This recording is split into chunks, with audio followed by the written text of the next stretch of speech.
Hi, it's Patsy.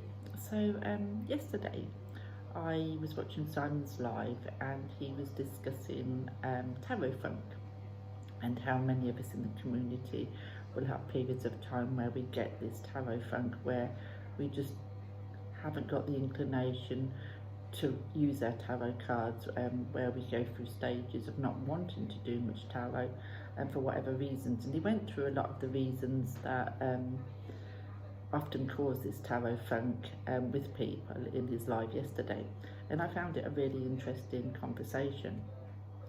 Now, as somebody who's been doing the tarot 20 odd years, nearly 30 years, I've had periods over those years where I have had tarot funk, and I thought I'd just pop on today and do a bit of a VR to that live yesterday and kind of discuss how I get through periods of having tarot funk. I have found that there is a overriding thing with me, that when I go through these periods of not wanting to use the tarot or doing readings or what have you, it's usually because of my anxiety. And this is something that I've kind of found over the years. Someone who suffers from anxiety for as long as I can remember, I usually find that if I have a bad bout of anxiety, then the first thing that I'll start refusing to do is the tarot. I have no interest in it. I don't want to do it. The worst period of time was when I lost my dad. I think it's nearly 6 months that I didn't touch tarot cards. I didn't want to touch tarot cards. I didn't want to do anything spiritual, not really. And in them times, the way that what I found helps me is not to force it, not to force myself to use the tarot. I just leave them alone. I don't go to them. I'll just leave them in the shelves and not even worry about it. I don't force myself to use them. I don't feel guilty for not using them. I just, understand that it's not the time that I want to be using them, so I don't. But what I do tend to do at them times is go to oracles. Oracles is my first port of call that I'll go to when I don't want to use tarot, because I do like the interaction with cards and the feeling of cards in my hands, the shuffling, the pulling of cards, the daily draws and all that kind of thing. I like that, and I do find that I miss that if I go more than a week without doing. So, because I didn't want to pull any tarot, then I would pull oracles, and it was always gentle oracles. And gentle oracles got me through an awful lot, and a lot of bad points in my life. Decks like this, Archangel Michael, I used to pull a lot of the angel decks. Not going to show you too much, but sort of show you what the kind of cards that I'm talking about. Just with little messages, focus upon divine and perfect health. Just get a simple message for the day. So I still have the interaction of shuffling cards, playing with cards, and having a message of the day. And these is another one. Again, these ones, it doesn't have to be angels. These ones, they're just one word on there, so you just get like balance, awakening, just one word. And then if you want to, you can look it up in the book and see what your messages of the day. And the images of this deck are so gorgeous. You can just get lost in the images. So I would go for something like that. The angels and the ancestors, that's another one, that kind of deck that I would pull. Again, you've got just a trust in the higher forces, unleash the wild within, move in a new direction, see beyond the current situation. So I was still getting a message, just not from the tarot, So it was still keeping me shuffling, still keeping me in the thing. I'd still sometimes decide to journal about it, because what I did find is, this is another one, the angels, gods and goddesses, that I did find by pulling an oracle card and getting these messages, it would often bring feelings and thoughts that I've probably kept hidden or not spoken about, or tried to push them away. And I found by pulling these kind of oracles and getting these little short messages, it would stir something within me, and then I would want to journal it and get it all out and onto paper.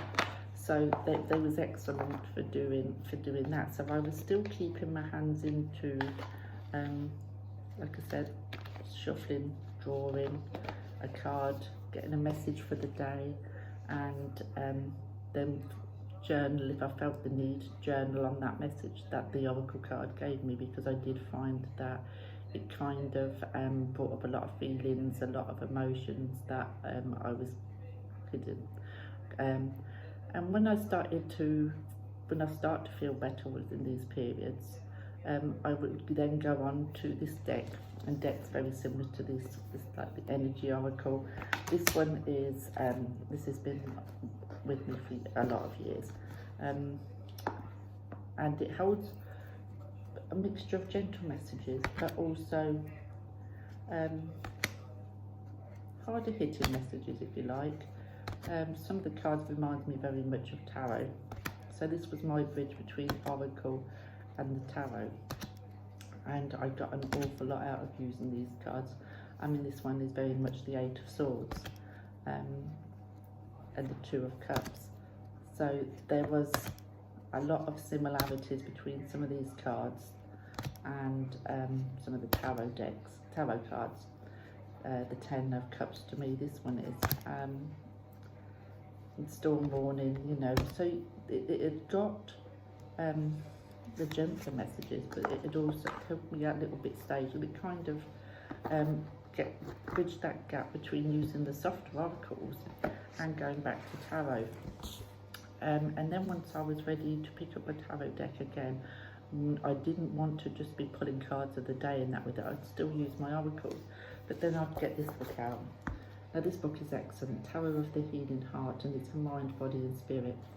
And I used to use this book to do the spreads. You get spreads in there, and really get to the root of what was causing my anxiety, what I needed to do about that anxiety to get rid of it, and to delve deeper into what was causing the anxiety at this point in my life. And the thing I like about this book is, in the back, it does give you not only spreads and discusses a lot of different issues in that area. At the back you do get Healing Heart Tarot, life lessons, life wisdom, and it's all the cards, so it goes through every single card like the full, and it's goes through the life lesson, the life wisdom, the actions to support the healing process, and contacting your inner wisdom. So it'd be a message for the full, the life lesson would be energy imbalance, not listening to your inner voice, fearing or doubting the future, having a blind naivety, immaturity or foolishness, which allows others to take advantage of you, refusing to try the new and lacking playfulness. So that would be the life lesson. The life wisdom would be having an openness to divine guidance based on trust, having spontaneous, that one, but, and a sense of playfulness, willing to take risks and try something new without knowing the outcome because you trust the process, abandoning old ways of thinking. So that is life wisdom. The actions to support the healing process would be try sampling of different healing techniques, both ancient and modern, until you find the one you trust. Everything you experience will lead you deeper into understanding who you are and what you believe. Take the time to play, be spontaneous, open your eyes, mind and heart for a time of unfolding and divine guidance, and take a leap of faith. Contacting your inner wisdom. Where am I being naive? Do I need to play more? What do I mistrust in my life? And why am I so rigid? These are the questions you'd ask yourself to contact your inner wisdom. And that goes through that for all of the cards, not just the majors, but it also goes through it with the minus too. 6 of Wands there, it goes through exactly the same things, life lessons, life wisdom, actions to take to support the healing process and contacting your inner wisdom.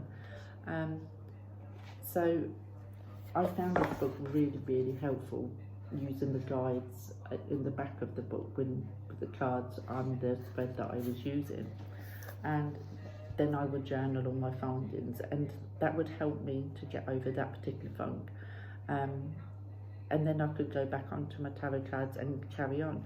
So this is something that I've relied on quite a lot when I have my anxiety come up. Last year was a particularly bad year. When I started having real eye issues, I used this an awful lot. And I would, still consult this all the time because, like I said, I found it invaluable. So if you do have these periods of, this funk, tarot funk, don't force yourself to use the tarot. Just leave them aside and don't feel guilty about it. If you've got oracles and you still want that feeling, that connection of something in your hands, then pull an oracle a day, journal on that oracle and see what that brings out in you. Different things work for different people, but I thought it would be nice to just share with you how I've got through it. 30 years nearly on and off, I've had this periods of time where I just can't use the tarot, and I think the most important thing is not to hit yourself over the head about it. Don't feel guilty, don't feel like, oh God, I've got these decks and they're just sitting there, I'm not doing nothing. Why don't I want to? Because you just make the situation worse. Just accept that you don't want to work with him, and there's no need for you to work with them. And if you still want that connection, use oracles or some other form of divination. And if you still like to journal, then journal those cards, and you'll be surprised what you do come up with. But if you can get a book like this, and you do suffer from anxiety, this has helped me no end, and it always gets to the bottom of my problem and at that time, and it's been invaluable. So if you can get hold of something like this is another great way of really digging deep, or just spreads using, your tarot cards and whatever, if that's what you want to do. But yeah, I just thought that was really interesting yesterday, especially this time where there is a lot of anxiety about, and a lot of people not got that drive to be using the cards at the minute. I know I'm for one, I'm doing other things at the minute rather than doing an awful lot of tarot, but then I just do things like past life readings at the minute because I just find that interesting anyway, so I'll just do something like that. I'm not feeling the need to put them aside altogether and just thinking on oracles. I'm just finding that I don't want to be pulling daily cards for myself at the minute and things like that, so I'm not forcing myself to do that.